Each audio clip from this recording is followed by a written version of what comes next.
Hello friends, welcome to crazy ji का trick. दोस्तों, आज के इस वीडियो में बायो का अगला टॉपिक हम डिस्कस करने वाले हैं, जो कि है डिसीज एंड वैक्सीन्स, प्रमुख रोग और उनसे संबंधित वैक्सीन।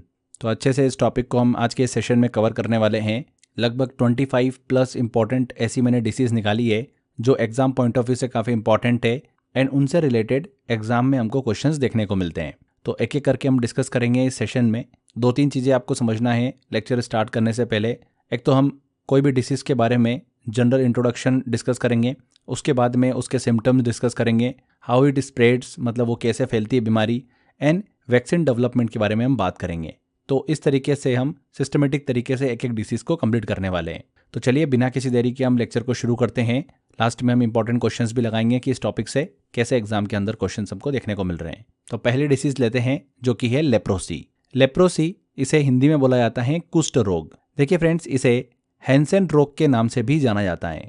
ये एक बैक्टीरियल इन्फेक्शन होता है जो कि माइकोबैक्टीरियम लेप्री नाम के बैक्टीरिया के कारण फैलता है। अगर हम इस बीमारी के सिम्टम को डिस्कस करें तो इस बीमारी के दौरान त्वचा पर हल्के रंग के या फिर लाल धब्बे हमको देखने को मिलते हैं। हाथ पैर में कमजोरी और लकवा मतलब पैरालिसिस हमको देखने को मिल जाता है। त्वचा में गांठें या फिर सूजन देखने को मिलती है। बात करते हैं कि बीमारी कैसे फैलती है, तो लंबे समय तक इन्फेक्टेड पर्सन के संपर्क में आने से बीमारी फैलती है। संक्रमित व्यक्ति की छींक या फिर कफ या फिर सलाइवा लार के जरिए ये बीमारी फैलती है। कौन सी? लेप्रोसी बीमारी। बात करते हैं इसके वैक्सीन डेवलपमेंट के बारे में, तो माइकोबैक्टीरियम इंडिकस प्राणी नाम की एक वैक्सीन है जो इस बीमारी के लिए बनाई गई है। इसे भारत के डॉक्टर गुरु प्रसाद मेनन और उनकी टीम ने विकसित किया है। ये वैक्सीन 2016 में भारत में लॉन्च की गई थी। ठीक है, तो ये हमने डिस्कस किया पहली बीमारी को जो कि है लेप्रोसी। ध्यान रखिएगा, इस बीमारी से संबंधित जो वैक्सीन है उसका नाम क्या है? माइकोबैक्टीरियम इंडिकस प्राणी मतलब MIP वैक्सीन। ठीक है, नेक्स्ट डिसीज हम लेते हैं, ये है ट्यूबरक्लोसिस, टीबी, क्षय रोग जिसे बोला जाता है। टीबी की बात करें तो फ्रेंड्स, ये एक संक्रामक रोग है जो कि माइकोबैक्टीरियम ट्यूबरक्लोसिस नाम के बैक्टीरिया के कारण फैलता है। इसे यक्ष्मा या फिर काक रोग भी कहा जाता है। किसे? टीबी को। बात करते हैं कि बीमारी कैसे फैलती है, तो टीबी संक्रमित व्यक्ति के खांसने, छींकने और बोलने से निकलने वाली ड्रॉपलेट्स के जरिए बीमारी फैलती है। जब कोई स्वस्थ व्यक्ति इन ड्रॉपलेट्स बूंदों को सांस के जरिए अपने फेफड़ों में ले जाता है तो वह इस बीमारी से संक्रमित हो सकता है। तो इस तरीके से टीबी बीमारी जो है वो फैलती है। बात करते हैं कि अगर किसे टीबी हो जाता है तो उसमें किस तरीके के सिम्टम्स हमको देखने को मिलते हैं, लक्षण देखने को मिलते हैं। तो लंबे समय तक हल्की खांसी हमको देखने को मिलती है, कफ देखने को मिलता है, म्यूकस का बढ़ना हमको नजर आता है, बलगम का बढ़ना, म्यूकस में खून आना इसका लक्षण होता है, कमजोरी और वजन कम होना, रात को पसीना आना और बुखार आना, ये हमको देखने को मिलता है टीबी के दौरान। बात करते हैं टीबी की वैक्सीन की, तो बहुत ही इंपॉर्टेंट है, एग्जाम में पूछी जाती है। कौन सी वैक्सीन है? BCG vaccine. इसका फुल फॉर्म होता है बैसिलस कैलमेट ग्वेरिन। तो ये वैक्सीन है BCG वैक्सीन, टीबी से संबंधित। इस वैक्सीन को डॉक्टर अल्बर्ट कैलमेट और डॉक्टर कैमिली ग्वेरिन ने विकसित किया था। तो उन्हीं के नाम पर इस वैक्सीन का नाम रखा गया।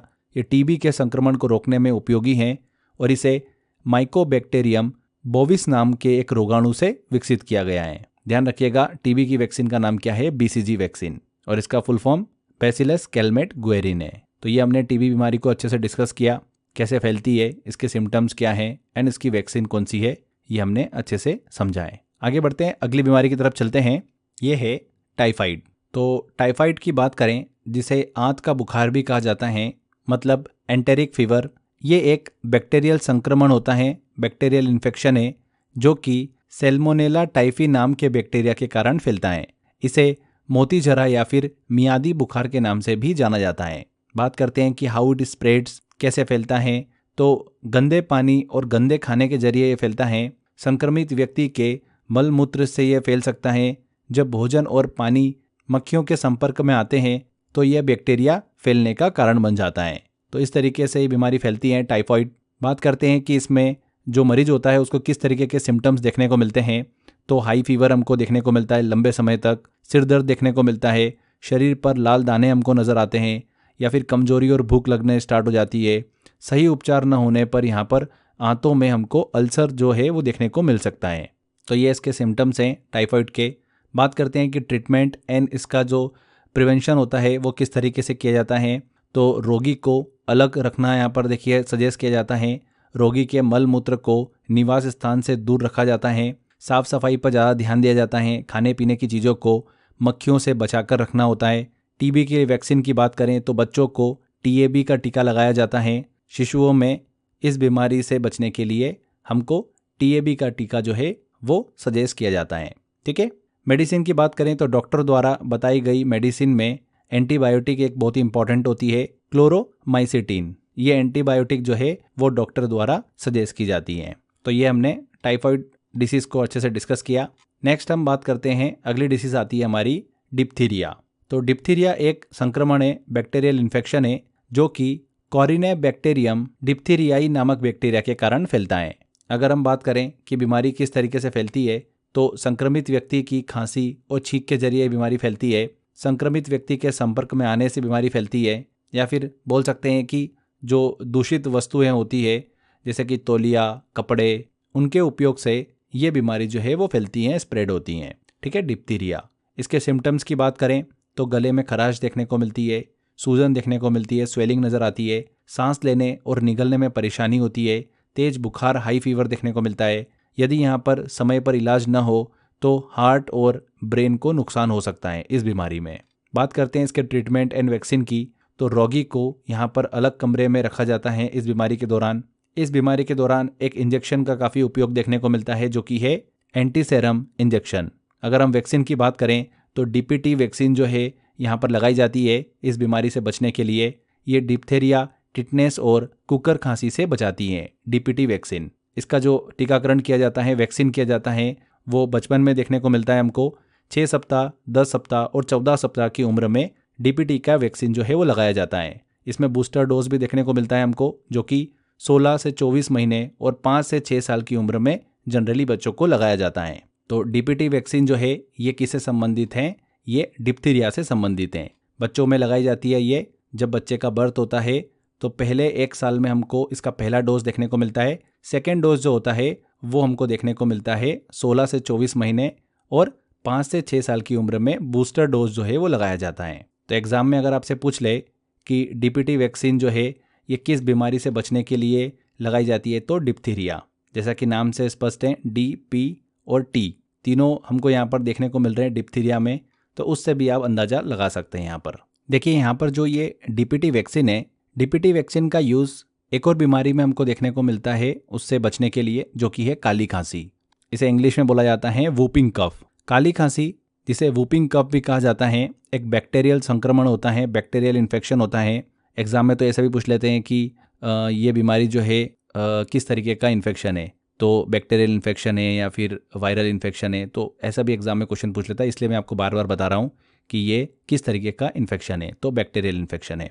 ये बोर्डेटेला पर्ट्यूसिस नामक बैक्टीरिया के कारण फैलती है ये बीमारी। अगर हम बात करें कि ये किस तरीके से फैलती है तो खांसी, छींक, इनके जरिए बीमारी फैलती है। संक्रमित व्यक्ति के संपर्क में आने से बीमारी फैलती है। डर्टी सरफेस को छूने या फिर मुंह, नाक, आंखों को छूने से ये बीमारी फैलती है। कौन सी? वूपिंग कफ, काली खांसी। इसके सिम्टम्स की बात करें तो इसमें हल्का हमको बुखार देखने को मिलता है, माइल्ड फीवर देखने को मिलता है, माइल्ड कफ होता है, रनी नोज हमको देखने को मिलती है, नाक बहना या गले में खराश होना, सोर थ्रोट। अगर हम गंभीर लक्षण की बात करें, ये बीमारी जब 3 सप्ताह या फिर उससे अधिक स्टेज में पहुंच जाती है तो लंबे समय तक चलने वाली खांसी हमको देखने को मिलती है। खांसी के दौरान तेज आवाज़ हमको सुनाई देती है, सांस लेने में परेशानी होना शुरू हो जाती है, उल्टी, थकावट, वजन कम होना शुरू हो जाता है। बात करते हैं इसके उपचार की और वैक्सीन की, तो डीपीटी वैक्सीन जो है इसके लिए सजेस्ट की जाती है, बचपन में डीपीटी वैक्सीन लगाई जाती है। डीपीटी का फुल फॉर्म क्या होता है? Diphtheria pertussis tetanus. ये डीपीटी वैक्सीन का फुल फॉर्म होता है। ये वैक्सीन जो होती है 3 बीमारियों के लिए काम करती है, डिप्थीरिया बीमारी के लिए, काली खांसी के लिए और टिटनेस से बचाने के लिए। एक साथ ये वैक्सीन जो है वो काम करती है। बच्चों को इस वैक्सीन के जरिए गंभीर संक्रमणों से बचाया जा सकता है। तो डीपीटी वैक्सीन जो है ये एक तरीके की मल्टीपर्पज़ वैक्सीन है। चलिए आगे बढ़ते हैं, अगली डिसीज डिस्कस करते हैं हम, जो कि है प्लेग। प्लेग, जिसे छुआछूत की बीमारी भी कहा जाता है, कॉन्टीजियस डिसीज भी कहते हैं, जो कि पास्चुरेला पेस्टिस नामक बैक्टीरिया के कारण फैलती हैं। इसे काली मौत, ब्लैक डेथ के नाम से भी जाना जाता है। आपको शायद ही पता होगा 1896 से लेकर 1907 के बीच में भारत में बॉम्बे में, जो कि अभी मुंबई है, वहाँ पर प्लेग महामारी ने लाखों लोगों की जान ली थी उस समय में। इसे ब्लैक डेथ, काली मौत के नाम से भी जाना गया क्योंकि इस महामारी ने पूरे भारत में भय फैला दिया था। उसके बाद में कई सफाई अभियान और चूहों के नियंत्रण के बाद में बड़े पैमाने पर इस बीमारी से बचने के लिए कदम उठाए गए थे। तो चलिए अब इससे रिलेटेड थोड़ा सा इन्फॉर्मेशन कवर करते हैं। अभी हमने डिस्कस किया कि प्लेग बीमारी जो है ये पास्चुरेला पेस्टिस नामक बैक्टीरिया होता है, उसके कारण फैलती है। बात करते हैं कि कैसे फैलती है बीमारी ये, हाउ इट स्प्रेड्स। तो चूहे जो होते हैं और गिलहरियाँ जो होती है उनमें पाए जाने वाले पिस्सू के काटने से ये बीमारी फैलती है। संक्रमित व्यक्ति की खांसी और छींक से ये बीमारी फैलती है। यहाँ पर हमने पिस्सू की बात करी तो पिस्सू बहुत ही छोटे बिना पंख वाले इंसेक्ट्स होते हैं, कीट होते हैं, जो कि जानवरों और मनुष्यों का खून चूसकर जीवित रहते हैं। ये मुख्य रूप से चूहों, गिलहरियों, इन जानवरों पर पाए जाते हैं। पिस्सू की बहुत ही खास बात होती है कि ये बहुत छोटे होते हैं, लगभग 1-2 मिलीमीटर के होते हैं और इन्हें बिना माइक्रोस्कोप के देख पाना बहुत ही मुश्किल होता है। आमतौर पर इनका रंग जो होता है वो भूरा या फिर काला होता है। पिस्सू जो होते हैं ये अंडे दे सकते हैं और गर्म और गंदगी भरे स्थानों में तेजी से बढ़ते हैं। बेसिकली ये जानवरों के फर जो होते हैं उनमें छिपकर रहते हैं। पिस्सू के काटने से प्लेग जैसी गंभीर बीमारियां फैल सकती हैं। जब ये संक्रमित जानवरों जैसे कि चूहे या फिर गिलहरी का खून चूसते हैं और फिर इंसानों को काटते हैं तो बैक्टीरिया जो होता है वो इंसानों में प्रवेश कर जाता है। तो यहाँ पर आपको समझ में आ गया होगा, कोई डाउट नहीं रहा होगा कि हम पिस्सू की बात कर रहे हैं तो ये क्या है। बात करते हैं प्लेग के सिम्टम्स की कि अगर किसी को प्लेग हो जाता है तो क्या सिम्टम्स हमको देखने को मिलते हैं। ठंड लगकर तेज बुखार नजर आता है, शरीर पर गांठें निकलना शुरू हो जाती है, शरीर पर रंग जो होता है वो काला पड़ना शुरू हो जाता है। इसी वजह से इस बीमारी को काली मौत भी कहा जाता है, ब्लैक डेथ भी कहा जाता है।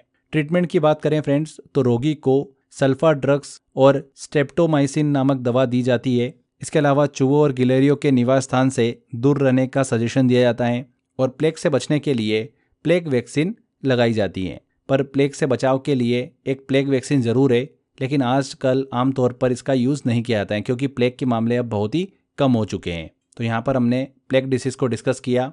यहाँ से एग्जाम में एक क्वेश्चन काफ़ी पूछा जाता है कि चूहों और गिलहरियों में पाए जाने वाले पिस्सू के काटने से इनमें से कौन सी बीमारी फैलती है। तो कौन सी बीमारी फैलती है, प्लेग फैलता है। ये 3 से 4 बार एग्जाम के अंदर क्वेश्चन पूछा जा चुका है। ठीक है, चलिए आगे बढ़ते हैं, अगली डिसीज़ की तरफ चलते हैं हम। ये है हैजा। हैजा को इंग्लिश में बोला जाता है कॉलरा। हैजा एक बैक्टीरियल संक्रमण है, बैक्टीरियल इन्फेक्शन है जो कि विब्रियो कॉलेरी नामक बैक्टीरिया के कारण फैलता है। ये संक्रमण, ये इन्फेक्शन गंदे पानी, खाद्य पदार्थों और मक्खियों के माध्यम से तेजी से फैलता है। अगर हम बात करें कि किस तरीके से फैलता हुआ नजर आता है तो गंदा पानी पीने से बीमारी फैलती है, साफ सफाई की कमी से बीमारी फैलती है, मक्खियों द्वारा जो फूड होता है उसको दूषित करने से बीमारी फैलती है। इस बीमारी के सिम्टम डिस्कस करें तो वॉमिटिंग, डायरिया, उल्टी, दस्त हमको देखने को मिलती है, पानी की कमी हो जाती है, तेज प्यास लगती है, पेशाब बंद हो जाना हमको देखने को मिलता है। वहीं शरीर में कमजोरी और त्वचा सूख जाती है इस बीमारी के दौरान। ट्रीटमेंट अगर डिस्कस करें इस बीमारी का तो ORS जो है वो सजेस्ट किया जाता है। ओरल रिहाइड्रेशन सॉल्यूशन यहाँ पर डॉक्टर के द्वारा सजेस्ट किया जाता है शरीर में पानी और नमक की कमी को पूरा करने के लिए। इसके अलावा डॉक्टर द्वारा कुछ एंटीबायोटिक्स दी जाती है जैसे कि डॉक्सीसाइक्लिन। इसके अलावा 4 फ्लूइड थेरेपी भी दी जाती हैं। गंभीर मामलों में शरीर में पानी की कमी को तुरंत पूरा करने के लिए 4 फ्लूइड थेरेपी का इस्तेमाल किया जाता है। तो ये इसके ट्रीटमेंट है कॉलरा मतलब हैजा बीमारी के। अगर हम इसकी वैक्सीन की बात करें फ्रेंड्स तो वो है ओरल कॉलेरा वैक्सीन। इसमें डूकोरल और शेंचोल जैसे वैक्सीन उन क्षेत्रों में दी जाती है जहां पर हैजा मतलब कॉलरा का खतरा ज़्यादा देखने को मिलता है। इस वैक्सीनेशन से हैजा मतलब कॉलरा के प्रकोप को आसानी से नियंत्रित किया जा सकता है। ये वैक्सीन शरीर को हैजा के बैक्टीरिया के खिलाफ सुरक्षा प्रदान करती है और बीमारी से बचने में मदद करती हैं। ध्यान रखिएगा, हैजा जो है एक पेट से जुड़ी बीमारी है जो गंदे पानी और खाने से होती है। टीकाकरण से इसे रोकना आसान हो जाता है। नेक्स्ट हम डिसीज़ की तरफ चलते हैं जो कि है मलेरिया। मलेरिया एक पैरासिटिक डिसीज़ है जो कि प्लाज्मोडियम नामक परजीवी के कारण होता है। ये एक एनोफेलेस फीमेल मॉस्किटो मादा मच्छर के काटने से फैलता है। मलेरिया कैसे फैलता है तो संक्रमित मच्छर के काटने से बीमारी फैलती है। इन्फेक्टेड मॉस्किटो के काटने से ये मच्छर प्लाज्मोडियम परजीवी को इंसानों के खून में छोड़ देता है, जिससे मलेरिया का संक्रमण होता है। 1880 में फ्रांसीसी डॉक्टर ए लेवरॉन ने मलेरिया परजीवी की खोज की थी। अगर हम सिम्टम डिस्कस करें मलेरिया के, तो अचानक तेज कपकपी के साथ में ठंड लगना हमको देखने को मिलता है, जिसके तुरंत बाद तेज फीवर, हाई फीवर हमको देखने को मिलता है। जॉइंट पेन नज़र आता है, वॉमिटिंग होती है, एनीमिया देखने को मिलता है, खून की कमी हो जाती है, एंड आरबीसी का तेजी से नष्ट होना शुरू हो जाता है, रेड ब्लड सेल का तेजी से नष्ट होना हमको नज़र आता है। यह है सिम्टम्स किसके? मलेरिया के। इसकी वैक्सीन की बात करें, एग्जाम में पूछा गया था क्वेश्चन ये, मलेरिया की वैक्सीन का नाम क्या है? RTS-AS01। ये मलेरिया से बचाने वाली पहली वैक्सीन है। 2021 में WHO ने, वर्ल्ड हेल्थ ऑर्गेनाइजेशन ने इसे मंजूरी दी थी, यानी इसे उपयोग के लिए सुरक्षित माना था।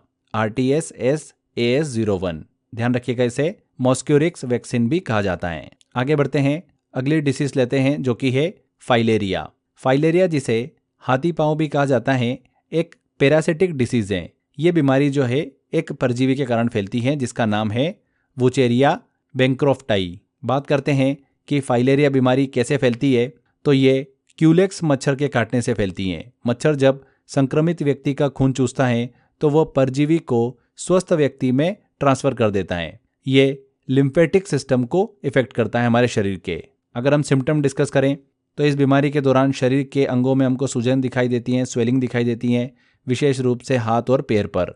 तेज बुखार दिखाई देता है, हाई फीवर, रोगी को बार बार तेज बुखार आता है, लसिका ग्रंथि में दर्द शुरू हो जाता है, लिम्फ नोड्स में हमको पेन नज़र आता है, अंगों का आकार जो है वो बढ़ जाता है, जिससे बीमारी जो है हाथी पांव के नाम से जानी जाती है। इसके ट्रीटमेंट की बात करें, तो इस बीमारी के दौरान हमको मुख्यतः दवा देखने को जो मिलती है वो है डाईएथाइल कार्बामाइजिन और आइवरमेक्टिन। ये दोनों दवा जो है परजीवी जो है उसको नष्ट करने में मदद करती हैं।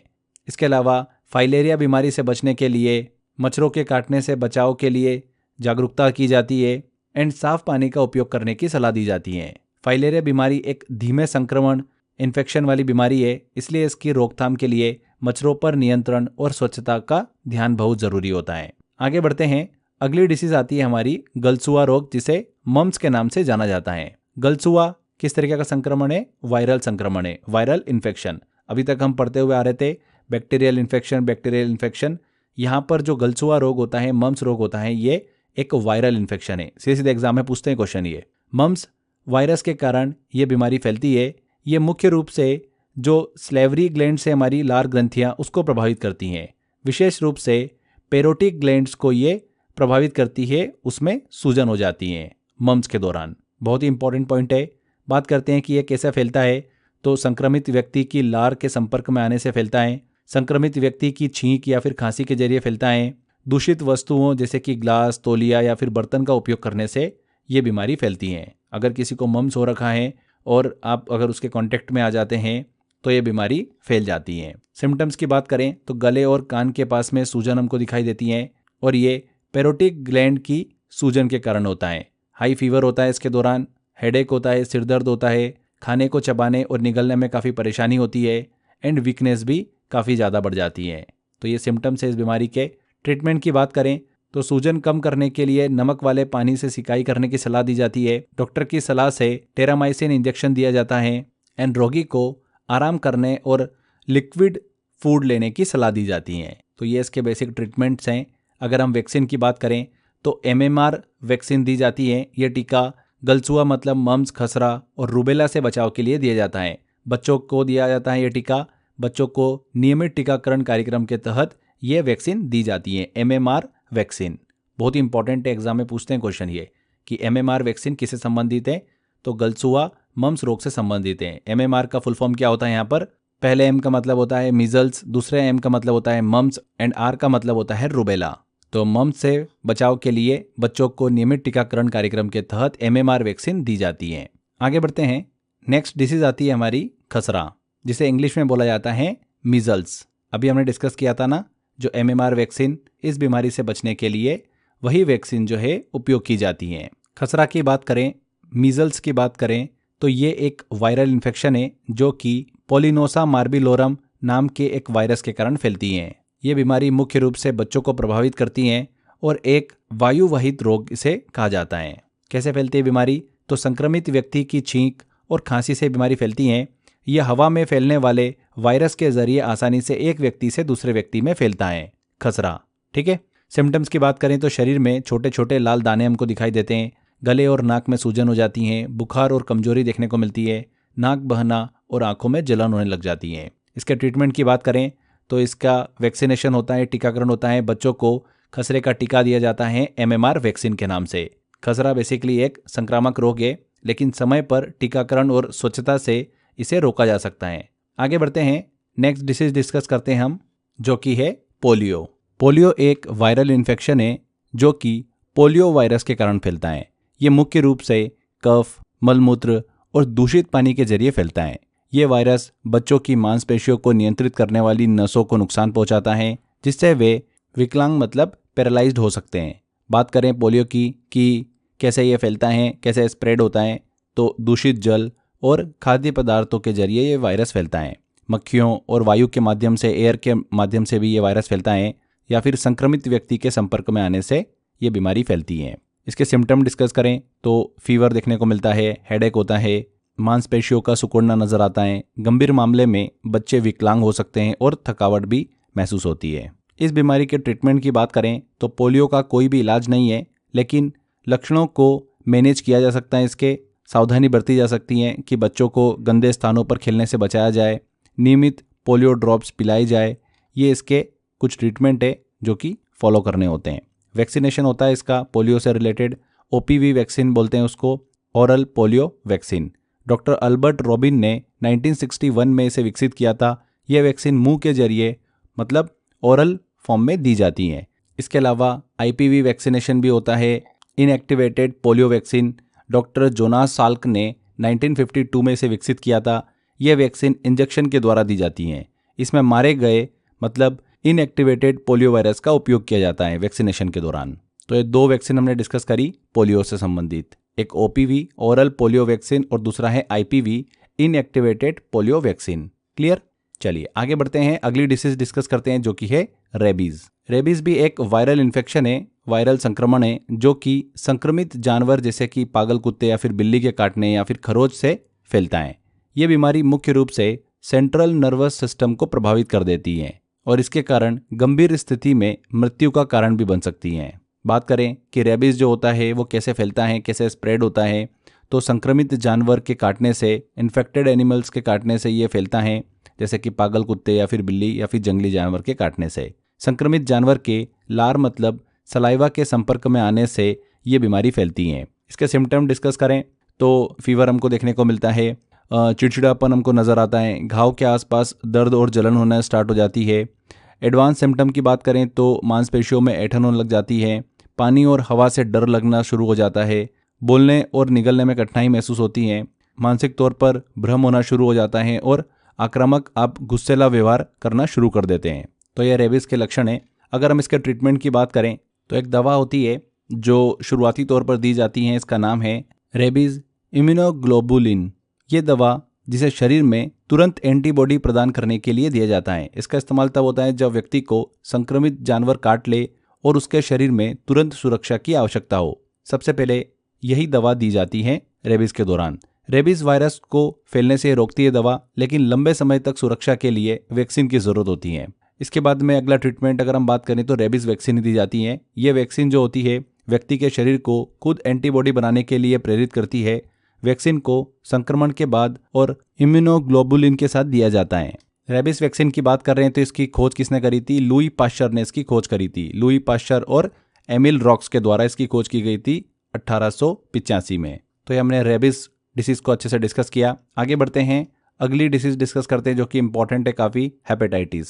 हेपेटाइटिस की बात करें तो एक लीवर संबंधित बीमारी है, लीवर डिसीज है ये, जो कि हेपेटाइटिस वायरस के संक्रमण के कारण होती है। इस बीमारी में लीवर सही तरीके से काम नहीं कर पाता है, जिससे खून में बाइल जो होता है, पित्त, उसकी मात्रा बढ़ जाती है और आमतौर पर पीलिया मतलब जॉइंडिस के नाम से भी ये जाना जाता है हेपेटाइटिस। बात करते हैं कि ये कैसे फैलता है, तो हेपेटाइटिस ए और हेपेटाइटिस बी दो तरीके से ये स्प्रेड होता है।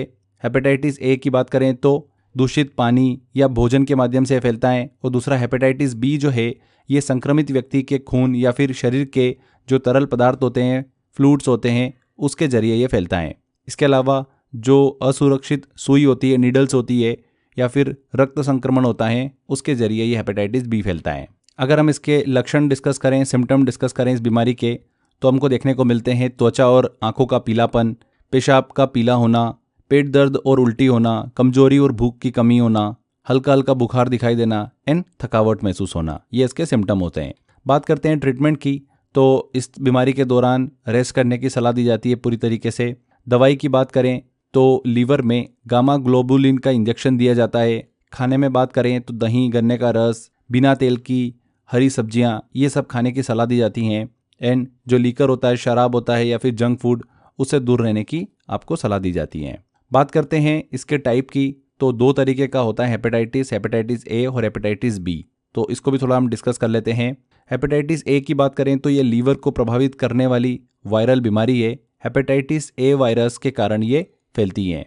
अगर हम इसके वैक्सीन की बात करें तो हैवरिक्स नाम की एक वैक्सीन है जो हेपेटाइटिस ए से बचाव के लिए इस्तेमाल की जाती है। इसके अलावा वाक्टा भी एक प्रकार की वैक्सीन है जो कि हेपेटाइटिस ए से बचाव के लिए यूज़ की जाती हैं। ये जो वैक्सीन होती है शरीर को वायरल से लड़ने के लिए एंटीबॉडी बनाने में मदद करती हैं। हेपेटाइटिस बी की बात करें तो ये भी लीवर को प्रभावित करने वाली एक गंभीर वायरल बीमारी है।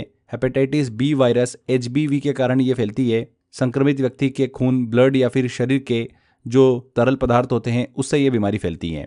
इसकी वैक्सीन बात करें तो वो है रिकॉम्बिवैक्स HB। ये हेपेटाइटिस बी से बचाने के लिए दी जाती है। इसके अलावा एंजेरिक्स बी हेपेटाइटिस बी के लिए एक और वैक्सीन है जो वायरल के खिलाफ सुरक्षा हमको प्रदान करती है। तो ये हमने हेपेटाइटिस बीमारी को अच्छे से डिस्कस किया। एग्जाम में तो सीधे पूछ लेते हैं कि इनमें से कौन सी बीमारी लीवर को प्रभावित करती है, और 4 ऑप्शन दे देंगे, उसमें से एक हेपेटाइटिस होगा। तो सिंपल क्वेश्चन भी पूछ लेते हैं, कभी कभी वैक्सीन से रिलेटेड भी क्वेश्चन पूछ लेते हैं, इसलिए ध्यान रखना है, इंपॉर्टेंट है ये। आगे बढ़ते हैं, अगली डिसीज डिस्कस करते हैं जो कि बिल्कुल अभी बोल सकते हैं कि लेटेस्ट है, कोविड-19। कोविड-19 एक वायरल डिसीज़ है। एग्जाम में ऐसा भी पूछ सकते हैं कि कोविड-19 बैक्टीरियल इन्फेक्शन है कि वायरल डिसीज़ है, किस तरीके की डिसीज़ है। तो ये वायरल डिसीज़ है जो कि SARS-CoV-2 वायरस, जिसका फुल फॉर्म होता है severe acute respiratory syndrome corona virus 2 के कारण फैलती है। ये बीमारी सबसे पहले चीन के वुहान शहर में 2019 में पाई गई। इसे 2019 नोवल कोरोना वायरस भी कहा गया। WHO के द्वारा, वर्ल्ड हेल्थ ऑर्गेनाइजेशन के द्वारा इसे कोविड-19 नाम दिया गया। बात करते हैं कि यह कैसे फैलता है, तो इन्फेक्टेड व्यक्ति के खांसने और छींकने से बीमारी फैलती है। इसके अलावा कंटेनमेंट सरफेस को छूने के बाद आंख या फिर नाक या फिर मुंह को छूने से बीमारी स्प्रेड होती है। अगर हम इसके सिम्टम डिस्कस करें तो कॉमन सिम्टम इसके ये होते हैं: बुखार, सूखी खांसी, थकान महसूस होना, गले में खराश होना, सर दर्द होना। इसके अलावा स्वाद या फिर गंध का चले जाना, टेस्ट और स्मेल चले जाना। सीवियर सिम्टम की बात करें तो सांस लेने में कठिनाई होना, सीने में दर्द होना, बोलने और चलने में कठिनाई होना। तो ये इसके सिम्टम है। बात करते हैं इसके ट्रीटमेंट की, तो घर पर आराम और पौष्टिक आहार करने की सलाह दी जाती है। गंभीर लक्षण के दौरान ऑक्सीजन थेरेपी दी जाती है। ICU में एडमिशन और डॉक्टर की निगरानी में यहाँ पर ट्रीटमेंट हमको देखने को मिलता है। वैक्सीनेशन देखें हम कोविड-19 का, तो कोविड-19 से बचाव के लिए कई वैक्सीन उपलब्ध हैं, जैसे कि कोवैक्सीन भारत में विकसित की गई, कोविशील्ड भारत और UK के सहयोग से विकसित की गई। इसके अलावा फाइजर और मॉडर्ना mRNA आधारित वैक्सीन भी हमको देखने को मिलती है। तो ये कोविड-19 डिसीज़ को हमने डिस्कस किया। आगे बात करते हैं अब अल्जाइमर रोग की, अल्जाइमर डिसीज़ की। अल्जाइमर रोग एक न्यूरोलॉजिकल डिसीज़ है जो कि ब्रेन की कार्यप्रणाली को धीरे धीरे प्रभावित करती हैं। ये बीमारी मेमोरी मतलब स्मृति और सोचने की क्षमता को कमज़ोर कर देती हैं। बात करते हैं कि ये कैसे होता है, तो इस बीमारी के लिए फ्लाक्स जो होता है वो बहुत ही ज़्यादा रिस्पॉन्सिबल होता है। हमको समझना पड़ेगा कि फ्लाक्स क्या होता है। एमिलाइड फ्लाक्स वो चिपचिपा प्रोटीन के ग्रुप होते हैं जो मस्तिष्क की सेल्स मतलब बोल सकते हैं कि कोशिकाओं के बीच जमा हो जाते हैं। जब एमिलाइड प्रोटीन अनियमित तरीके से मस्तिष्क में इकट्ठा होने लग जाते हैं तो ये कोशिकाओं के बीच में फ्लाक्स बनाने लग जाते हैं। इन फ्लाक्स की वजह से जो न्यूरॉन्स होते हैं, ब्रेन सेल्स होती है, उनको ज़रूरी पोषण और ऑक्सीजन नहीं मिल पाती हैं और धीरे धीरे ये न्यूरॉन्स को खराब कर देते हैं। कौन? फ्लाक्स। अब मस्तिष्क के अंदर न्यूरॉन्स एक दूसरे से कनेक्टेड रहते हैं और क्या काम करते हैं? सिग्नल्स को भेजने का काम करते हैं। जब न्यूरॉन्स के बीच के कनेक्शन टूटने लगते हैं तो मस्तिष्क के संदेश जो है वो बाधित हो जाते हैं, डिस्टर्ब हो जाते हैं। न्यूरॉन्स के कनेक्शन टूटने और फ्लाक्स की उपस्थिति के कारण मस्तिष्क धीरे धीरे श्रिंक होने लग जाता है और मस्तिष्क की यह स्थिति जो होती है वो याददाश्त और निर्णय लेने की क्षमता पर नकारात्मक प्रभाव डालती हैं। तो यहाँ पर हमको कॉज समझ में आ गया कैसे फैलती हैं। मस्तिष्क में फ्लाक्स के जमा होने से न्यूरॉन सेल जो होती है वो खराब हो जाती है। इस बीमारी के सिम्टम्स डिस्कस करें तो याददाश्त का कमज़ोर होना, निर्णय लेने में समस्या होना, भ्रम होना, कन्फ्यूजन होना और बिहेवियर चेंज होना, ये हमको सिम्टम इसके दिखाई देते हैं। गुस्सा होना, चिड़चिड़ापन, ये सब हमको नज़र आता है। ट्रीटमेंट की बात करें तो इस बीमारी का कोई स्थायी इलाज नहीं होता है। दवाइयों और काउंसलिंग से लक्षणों को कंट्रोल किया जा सकता है। मस्तिष्क के व्यायाम, ब्रेन एक्टिविटी के जरिए इस बीमारी को ठीक किया जाता है, इसको ट्रीट किया जाता है। तो ये हमने अल्जाइमर रोग को डिस्कस किया। आगे बढ़ते हैं, अब बात करते हैं डेंगू की। डेंगू भी एक प्रकार की वायरल डिसीज़ है, वायरल रोग है, जो कि मादा एडिस एजिप्टी मच्छर के काटने से होता है। ये मच्छर दिन के समय पर ज़्यादा सक्रिय होता है। इस बीमारी को हड्डी तोड़ बुखार भी कहा जाता है। अगर हम इसके सिम्टम देखें तो हाई फीवर देखने को मिलता है, बॉडी एंड जॉइंट पेन होता है, स्किन रैशेज हमको देखने को मिलते हैं, त्वचा पर लाल चकत्ते नज़र आते हैं एंड थकावट महसूस होती है। ट्रीटमेंट की बात करें इस बीमारी की तो बुखार और दर्द का इलाज किया जाता है। डॉक्टर की सलाह से पैरासीटामोल दवा का उपयोग किया जाता है। शरीर में पानी की कमी ना हो इसके लिए ORS घोल या फिर तरल पदार्थ जो है वो दिए जाते हैं। इस बीमारी का कोई विशेष इलाज जो होता है वो उपलब्ध नहीं है। डेंगू का मच्छर जो होता है वो साफ़ पानी में पनपता है, तो इसीलिए घर के और आसपास पानी जमा होने से बचाव करने के लिए इसमें सलाह दी जाती है। तो ये हमने डेंगू डिसीज़ को डिस्कस किया। आगे बढ़ते हैं, अब बात करते हैं चिकन पॉक्स की। चिकन पॉक्स को हिंदी में कहा जाता है चेचक। चिकन पॉक्स एक वायरल डिसीज़ है जो कि वरिसेला जोस्टर वायरस के कारण फैलती हैं। ये बीमारी मुख्य रूप से बच्चों को प्रभावित करती है। बात करते हैं कि कैसे स्प्रेड होती है, तो इन्फेक्टेड पर्सन की खांसी और छींक से फैलती हैं या फिर फफोलों के संपर्क में आने से भी बीमारी फैलती है। सिम्टम की बात करें तो बुखार और सिर दर्द देखने को मिलता है, खुजली वाले चकत्ते नज़र आते हैं, त्वचा पर लाल रंग के चकत्ते हो जाते हैं, पानी से भरे फफोले दिखाई देते हैं, कमजोरी और भूख न लगना इसके लक्षण हमको दिखाई देते हैं। ट्रीटमेंट की बात करें तो खुजली को रोकने के लिए एंटीहिस्टामिन दवाएं दी जाती हैं, बुखार को कंट्रोल करने के लिए पैरासीटामोल दी जाती हैं और रोगी को सलाह दी जाती है कि वह फफोलों को न खरोचे ताकि संक्रमण न फैले। चेचक बीमारी से संबंधित जो वैक्सीन का नाम है वो है वरिसेला। इसकी 2 खुराक दी जाती है। पहली खुराक जो होती है बच्चों को फर्स्ट डोज जो होता है वो 12 से 15 महीने की उम्र में दी जाता है। दूसरा खुराक जो होता है वो 4 से 6 साल की उम्र में दिया जाता है। ध्यान रखिएगा, चिकन पॉक्स चेचक की जो वैक्सीन का नाम है वो क्या है, वरिसेला है। आगे बढ़ते हैं, अगली डिसीज डिस्कस करते हैं जो कि है पायरिया। पायरिया मसूड़ों का एक गंभीर रोग है जो कि एंट अमीबा जिजीवेलिस नामक प्रोटोजोआ के कारण होता है। ये जो समस्या होती है अक्सर दांतों और मसूड़ों की सही सफाई न होने के कारण होती हैं। इसके सिम्टम की बात करें तो मसूड़ों से पस निकलना, दांतों की जड़ों में घाव होना, मसूड़ों से रक्त निकलना, ब्लीडिंग होना और मुंह से दुर्गंध आना, बैड ब्रीथ हमको इसके लक्षण दिखाई देते हैं। कभी कभी तो इस बीमारी के दौरान दांत जो होते हैं, टीथ जो होते हैं वो लूज होकर गिरना शुरू कर देते हैं। अगर हम इस बीमारी के ट्रीटमेंट की बात करें तो भोजन में विटामिन सी की मात्रा बढ़ाने की सलाह दी जाती है। नींबू, संतरा, आंवला खाने की सलाह दी जाती है। हरी सब्जियां, गन्ना और फल खाने की सलाह दी जाती हैं जो कि दांतों और मसूड़ों को स्वस्थ रखने में मदद करते हैं। मेडिसिन की बात करें तो संक्रमण के लिए पेनिसिलिन इंजेक्शन का उपयोग किया जाता है। इसके बाद हम बात करते हैं अगली डिसीज जो कि है ऑस्टियोपोरोसिस। ऑस्टियोपोरोसिस एक हड्डी से संबंधित रोग है जिसमें हड्डियां कमजोर और भुरभुरी हो जाती हैं। एग्जाम में तो सीधे पूछ लेते हैं कि इनमें से कौन सी बीमारी हड्डी से संबंधित एक बीमारी है, और ऑप्शन में आपको दे देंगे ऑस्टियोपोरोसिस। ठीक है, तो हड्डी से संबंधित रोग है। इस बीमारी में हड्डियों की बोन की डेंसिटी में कमी हो जाती है जिससे कि हड्डियां आसानी से टूट सकती हैं। इस बीमारी के कारण को डिस्कस करें तो कैल्शियम और विटामिन डी की कमी से बीमारी होती है। हड्डियों की मजबूती के लिए इन पोषक तत्वों की कमी होना मुख्य कारण माना जाता है। इसके अलावा हार्मोनल असंतुलन, हार्मोनल चेंजेस भी हमको इस बीमारी का कारण देखने को मिलता है। विशेषकर महिलाओं में हार्मोनल चेंजेस के कारण हमको ये बीमारी देखने को मिलती है। बढ़ती उम्र भी इसका कारण होती है। जेनेटिक्स भी हमको कारण देखने को मिलता है और कई फिजिकल ऐसी एक्टिविटी है जैसे कि धूम्रपान, शराब का अधिक सेवन करना इस बीमारी का कारण बनती है। इसके सिम्टम डिस्कस करें तो हड्डियों का जल्दी टूटना, बैक पेन होना, रीढ़ की हड्डी कमजोर होने से शरीर झुक जाना और लंबाई कम होना, रीढ़ की हड्डी की संरचना में बदलाव हमको दिखाई देता है। तो ये इसके सिम्टम्स हैं। ट्रीटमेंट की बात करें तो ऑस्टियोपोरोसिस का ट्रीटमेंट क्या होता है, कैल्शियम और विटामिन डी की मात्रा बढ़ाने की सलाह दी जाती है। आहार में दूध, दही, पनीर, हरी पत्तेदार सब्जियां, सनलाइट्स लेने की सलाह दी जाती है। मेडिसिन के तौर पर बिस्फोस्फोनेट्स नामक दवा जो है डॉक्टर के द्वारा दी जाती है। इसके अलावा हड्डियों को मजबूत बनाने के लिए वजन उठाने वाले और स्ट्रेंथ ट्रेनिंग एक्सरसाइज भी करने के लिए सलाह दी जाती हैं। धूम्रपान और शराब से बचने की सलाह दी जाती है। नेक्स्ट हम डिसीज डिस्कस करते हैं अब बेरीबेरी। बेरीबेरी एक बोल सकते हैं कि पोषण संबंधी रोग है जो कि विटामिन B1 थायमिन की कमी के कारण होता है। ये रोग शरीर के तंत्रिका तंत्र होता है और हृदय तंत्र होता है उसको प्रभावित करता है। बात करते हैं कि ये बीमारी कैसे फैलती है, तो विटामिन B की कमी से फैलती हैं। इसके अलावा पोषण की कमी से बीमारी होती है। अत्यधिक शराब के सेवन करने से बीमारी होती है।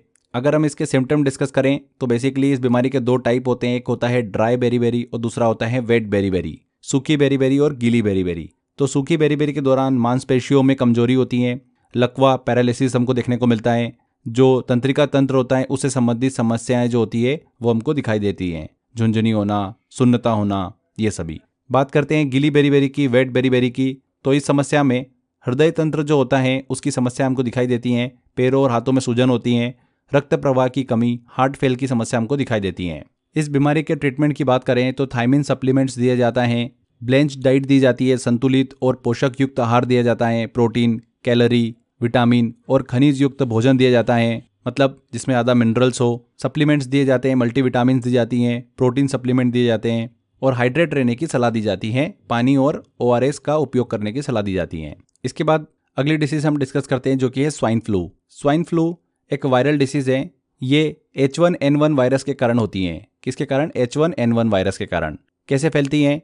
तो संक्रमित व्यक्ति के खांसने छिंकने से बीमारी फैलती हैं, दूषित सतह को छूने के बाद मुंह या फिर नाक या आंखों को छूने से बीमारी फैलती हैं। इसके सिम्टम डिस्कस करें तो फीवर, कफ, सोर थ्रोट, मसल पेन, थकावट, सिर दर्द, ये सिम्टम हमको दिखाई देते हैं। अगर हम ट्रीटमेंट डिस्कस करें तो एंटीवायरल दवाएं दी जाती है जैसे कि ओसेल्टामिविर। इस बीमारी के दौरान आराम और हाइड्रेशन रखने की सलाह दी जाती है, अधिक पानी पीने की सलाह दी जाती है। इसके बाद हम बात करते हैं, नेक्स्ट डिसीज आती है हमारी बर्ड फ्लू। बर्ड फ्लू जो होती है ये भी वायरल इन्फेक्शन है जो कि H5N1 वायरस के कारण होती है। बात करते हैं कैसे फैलती है, तो संक्रमित पक्षियों के संपर्क में आने से बीमारी फैलती है। संक्रमित पक्षियों के मल या फिर स्त्राव से ये बीमारी फैलती है। सिम्टम डिस्कस करें तो हाई फीवर देखने को मिलता है, कफ, डिफिकल्टी होती है ब्रीथिंग में, गले में दर्द होता है और कमजोरी हमको देखने को मिलती है। ट्रीटमेंट की बात करें, ओसेल्टामिविर यहाँ पर दवा का उपयोग किया जाता है। गंभीर मामले में ऑक्सीजन थेरेपी भी दी जाती है। संक्रमित पक्षियों से दूरी बनाने की सलाह दी जाती है। इसके बाद हम अगली डिसीज डिस्कस करते हैं जो कि है स्कर्वी। स्कर्वी जो बीमारी है विटामिन C की कमी से होने वाली एक बीमारी है।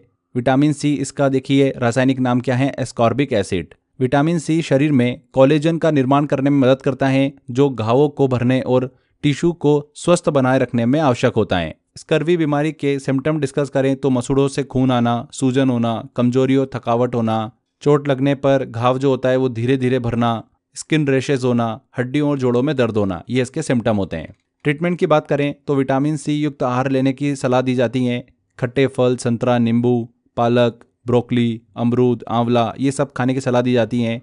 इसके अलावा डॉक्टर की सलाह से विटामिन C की गोलियां भी दी जाती हैं। तो यहाँ पर फ्रेंड्स ये हमने लगभग 25+ इंपॉर्टेंट डिसीज को डिस्कस किया। हर एक बीमारी के बारे में बेसिक डिटेल, उसके सिम्टम्स एंड ट्रीटमेंट के बारे में हमने यहाँ पर इन्फॉर्मेशन कवर करी है। आई होप आपने ध्यान से देखा होगा वीडियो को। चलिए आगे बढ़ते हैं और एक टेस्ट लगाते हैं इस टॉपिक से किस तरीके के क्वेश्चंस हमको एग्जाम में देखने को मिलते हैं। कुछ क्वेश्चंस लेते हैं। पहला क्वेश्चन है, लेप्रोसी को किस अन्य नाम से जाना जाता है? कुष्ठ रोग जो होता है इसे हैंसेन रोग के नाम से जाना जाता है। टीबी को रोकने के लिए किस वैक्सीन का उपयोग किया जाता है? तो BCG वैक्सीन का उपयोग किया जाता है टीबी के लिए। डिप्थीरिया रोग किस बैक्टीरिया के कारण होता है? तो डिप्थीरिया रोग जो है ये कोरिनेबैक्टीरियम डिप्थीरिया के कारण होता है। मलेरिया रोग के लिए WHO द्वारा 2021 में मंजूरी दी गई पहली वैक्सीन कौन सी है? तो RTS-AS01 ए आंसर। टाइफाइड रोग का कारण कौन सा बैक्टीरिया होता है? तो साल्मोनेला टाइफी। हैजा किस बैक्टीरिया के कारण होता है? हैजा होता है वाइब्रियो कोलेरी के द्वारा। पोलियो वैक्सीन के इंजेक्शन रूप IPV को किसने विकसित किया था? तो जोनास साल्क ने इस IPV को विकसित किया था। गलसुआ को रोकने के लिए किस वैक्सीन का उपयोग किया जाता है? तो MMR वैक्सीन का उपयोग किया जाता है मम्स के लिए। रेबिस का पहला टीका किसने विकसित किया था? तो लुई पाश्चर के द्वारा विकसित किया गया था रेबिस का पहला टीका। लास्ट क्वेश्चन लेते हैं, विटामिन C की कमी से कौन सी बीमारी होती है? तो विटामिन C की कमी से होती है स्कर्वी। तो देखिए इस तरीके से क्वेश्चंस एग्जाम में पूछे जाते हैं इस टॉपिक से रिलेटेड। आई होप आपने सारे क्वेश्चन सॉल्व कर लिए होंगे। और भी क्वेश्चंस मैंने टेस्ट वाले सेक्शन में दे रखे हैं, अच्छे से टेस्ट की प्रैक्टिस करिए। यहाँ पर हमारा ये टॉपिक कंप्लीट होता है। डिसीज वाला काफ़ी इंपॉर्टेंट टॉपिक है, अक्सर एग्जाम में क्वेश्चन यहाँ से पूछे जाते हैं। तो यहाँ पर हमारा वीडियो कंप्लीट होता है। अच्छे से मेहनत करते रहिए, लगे रहिए दोस्तों, 100% आपको सफलता मिलेगी। Thank you.